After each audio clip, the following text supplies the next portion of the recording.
হালকু ভাই তাড়াতাড়ি চলুন, আপনার বাড়িতে আর্মি অফিসার এসেছে, আপনাকে ডাকছে। কি আর্মি? আমার বাড়িতে নিশ্চয়ই বড় কোনো ব্যাপার, আমাকে এখনই গিয়ে দেখতে হবে। আলকু, আমাদের তোমার সাহায্য দরকার। কিছু সন্ত্রাসবাদী মিলে একটা গ্রাম দখল করেছে এবং গ্রামবাসীদের জিম্মি করে রেখেছে। যদি তাড়াতাড়ি উদ্ধার না করি তাহলে ওরা ক্ষতি করতে পারে। তুমি কি আমাদের সাথে এই মিশনে যাবে? এটা আমার দেশ, এরা আমার মানুষ, কেউ ওদের গায়ে হাত দিতে পারবে না। আমি অবশ্যই যাব স্যার। ঠিক আছে, প্রস্তুতি নাও। ভালো করে শুনে রাখো, কেউ পালানোর চেষ্টা করলে পরিণতি খুব খারাপ হবে। মনে রাখো, আমাদের নজর প্রতি নড়াচড়ার উপর আসে। চুপচাপ এখানেই থাকো।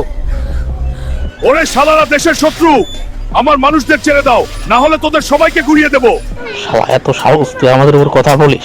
এই সবাই ধর ওকে। তো এটাই সেই বাংলাদেশি হালকু যার উপর মানুষ এত আশা রেখেছিল, যে আমাদের সামনে 1 মিনিটও টিকতে পারলো না। বন্ধুরা, লাইক আর সাবস্ক্রাইব করে আমার শক্তি বাড়াও, যেন আমি এই সন্ত্রাসবাদীদের ওদের আসল জায়গা দেখাতে পারি।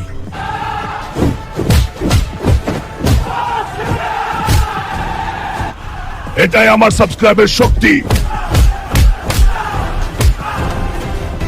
তুমি একজন সাহসী আর ভালো মানুষ, সামনে এভাবেই আমাদের সাহায্য করে যেও। তুমি আজ থেকে বাংলাদেশ সেনাবাহিনীর একজন সদস্য। দেশে তোমার মতো মানুষের সব সময় প্রয়োজন। ধন্যবাদ।